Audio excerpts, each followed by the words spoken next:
మా యొక్క ఆంధ్రప్రదేశ్ రాష్ట్రానికి ఒక జీవనాడి, ఆంధ్రప్రదేశ్ రాష్ట్రానికి ఒక వరం అయినటువంటి పోలవరం ప్రాజెక్టుని సందర్శనకు రమ్మని చెప్పి మరి యొక్క జలశక్తి కేంద్ర మంత్రివర్యులు పాటిల్ గారిని కూడా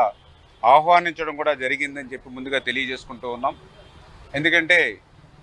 ఆంధ్రప్రదేశ్ రాష్ట్రాన్ని భవిష్యత్తులో ఒక కరువు రహిత రాష్ట్రంగా మార్చేటువంటి శక్తి ఉన్నటువంటి ప్రాజెక్టు పోలవరం ప్రాజెక్టు.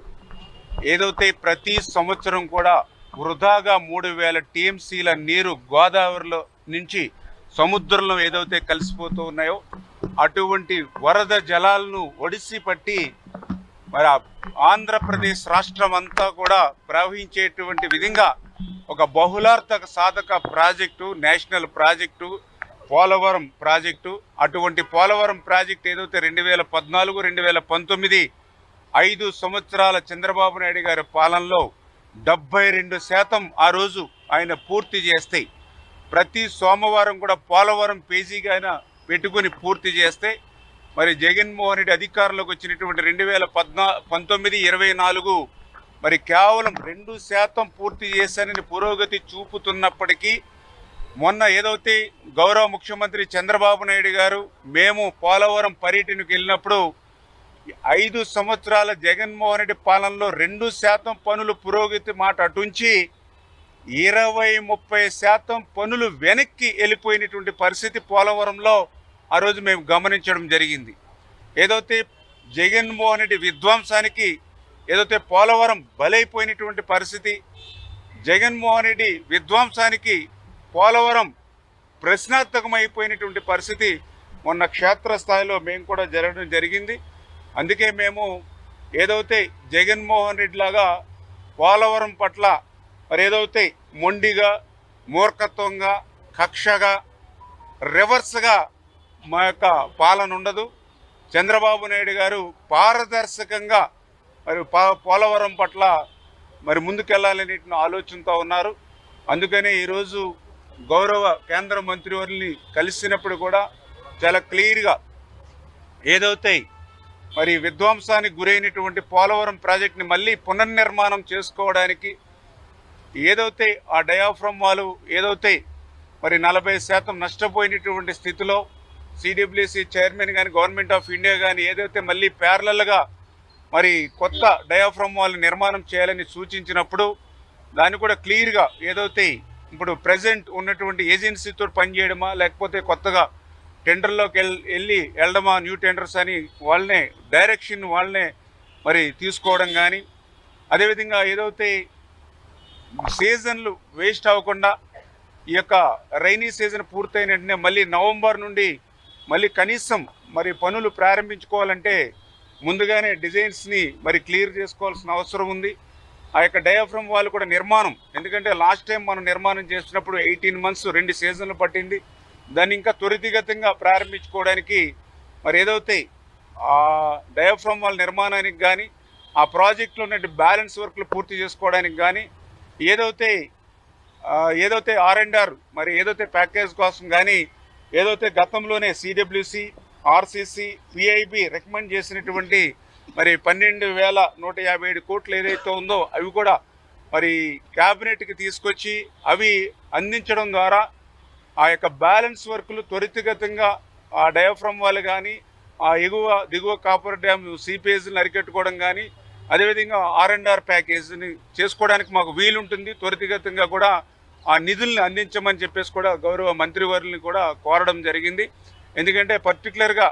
ఈ నిధులు ఇస్తేనే కానీ అక్కడ R&R, ఎందుకంటే ఇప్పుడు కూడా 10 లక్షల క్యూసెక్కుల నీరు ఈరోజు కూడా గోదావరి నుంచి సముద్రంలోకి పోతున్నటువంటి దశలో ఇప్పుడు కూడా కొన్ని గ్రామాలు మరి మునిగి అక్కడ పర్టికులర్గా ఆదివాసులు ఎవరైతే గిరిజనులు ఇబ్బందులు పడుతూ ఉన్నారు. అంచేత త్వరితగతంగా R&Rని మనం క్లియర్ చేయాలి. వాళ్ళందరికీ కూడా కొత్తగా మళ్ళీ గృహాలు నిర్మాణం చేసి ఆ గ్రామాలన్నింటినీ కూడా వేకేట్ చేసుకుని మరి చేయాలని అంటే ఖచ్చితంగా కేంద్రం యొక్క సాయం, సహకారం, నిధులు అవసరమనేటువంటిది ఈవేళ మంత్రివర్యుల దృష్టిలో పెట్టడం జరిగింది. మరి ఆయన కూడా సానుకూలంగా స్పందించి పోలవరం ప్రాజెక్టు అనేది ఏదైతే నేషనల్ ప్రాజెక్టు అంటే ఖచ్చితంగా ఎన్డీఏ ప్రభుత్వంగా మేము కూడా ఫస్ట్ ప్రయారిటీ మేము పోలవరం ప్రాజెక్టుకి ఇస్తాం. ఖచ్చితంగా ప్రాజెక్టు త్వరితగతంగా చంద్రబాబు నాయుడు గారు యొక్క సారథ్యంలో పూర్తయ్యేటువంటి విధంగా మేము దానికి ఏ విధంగా అవసరమైనటువంటి సాయం అంతా కూడా అందిస్తామని సానుకూలంగా మంత్రి గారు కూడా చెప్పినందుకు ఆయన కూడా మరి ప్రత్యేకించి ధన్యవాదాలు కూడా మరి తెలియజేసుకుంటూ మరి ఏదైతే మేము కూడా ఒక్కొక్క సవాల్ని కూడా అధిగమిస్తూ, ఎందుకంటే ఆ రోజు 14-19లో మేము 72% పూర్తి చేసినటువంటి ప్రాజెక్టు ఆ రోజు రాష్ట్ర ప్రభుత్వం మళ్ళీ కంటిన్యూ అయ్యి ఉంటే 2020 కల్లా పోలవరం ప్రాజెక్టు పూర్తయి ఉండేది. దురదృష్టవశాత్తు ఆ రోజు ప్రభుత్వం మారడం, జగన్మోహన్ రెడ్డి గారు అధికారంలోకి రావడం,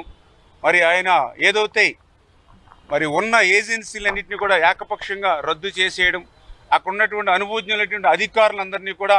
ట్రాన్స్ఫర్ చేసేసి 2019 మే నెల నుంచి మళ్ళీ 2020 ఆగస్టు వరకు దగ్గర 13 నెలలు అక్కడ ఏజెన్సీ కానీ అధికారులు లేకుండా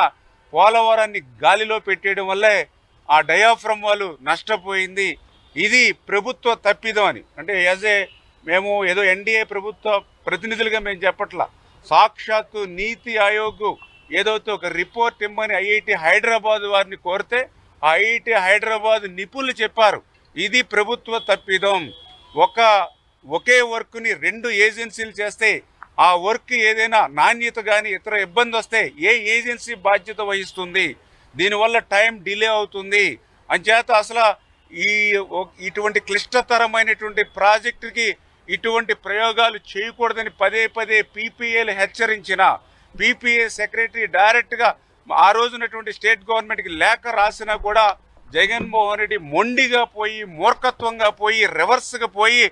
పోలవరం ప్రాజెక్టు మరి ఈ రకంగా డయాఫ్రమ్ వాళ్ళు కానీ ఇవన్నీ కూడా విధ్వంసానికి గురయ్యడానికి బాధ్యుడు అని చెప్పి డైరెక్ట్గా ఐఐటి హైదరాబాద్ చెప్పినటువంటి నిపుణులు చెప్పినటువంటి పరిస్థితి. ఏది ఏమైనప్పటికీ కూడా మళ్ళీ ఈరోజు నరేంద్ర మోడీ గారి యొక్క సహకారంతో మళ్ళీ చంద్రబాబు నాయుడు గారు పోలవరం ప్రాజెక్టుగా ఆయనకున్నటువంటి శ్రద్ధ మీ అందరికీ తెలుసు. అంచేతని కూడా ఒక్కొక్కటి కూడా అధిగమిస్తూ పోలవరం జలాలు అటు ఏదైతే కృష్ణా డెల్టాకు మరి రైట్ కెనాల్ ద్వారా తీసుకెళ్లడం ద్వారా కృష్ణా డెల్టా స్థిరీకరణతో పాటుగా ఏదైతే ఆ బ్యాక్ వాటర్ శ్రీశైలం నుంచి రాయలసీమకు, అదేవిధంగా ఏదైతే లెఫ్ట్ కెనాల్ నుంచి ఉత్తరాంధ్ర సుజల స్రవంతకు, విశాఖపట్నం త్రాగునీరుకి, పర్టికులర్గా స్టీల్ ప్లాంట్కి, ఇట్లా బహుళార్థ సాధక ప్రయోజనాలు ఏవైతే ఉన్నాయో అవన్నీ కూడా మరి నెరవేర్చడానికి ఈ యొక్క కేంద్ర ప్రభుత్వం యొక్క సహకారంతో పనిచేస్తామని మీ ద్వారా తెలియజేసుకుంటూ ఉన్నాం.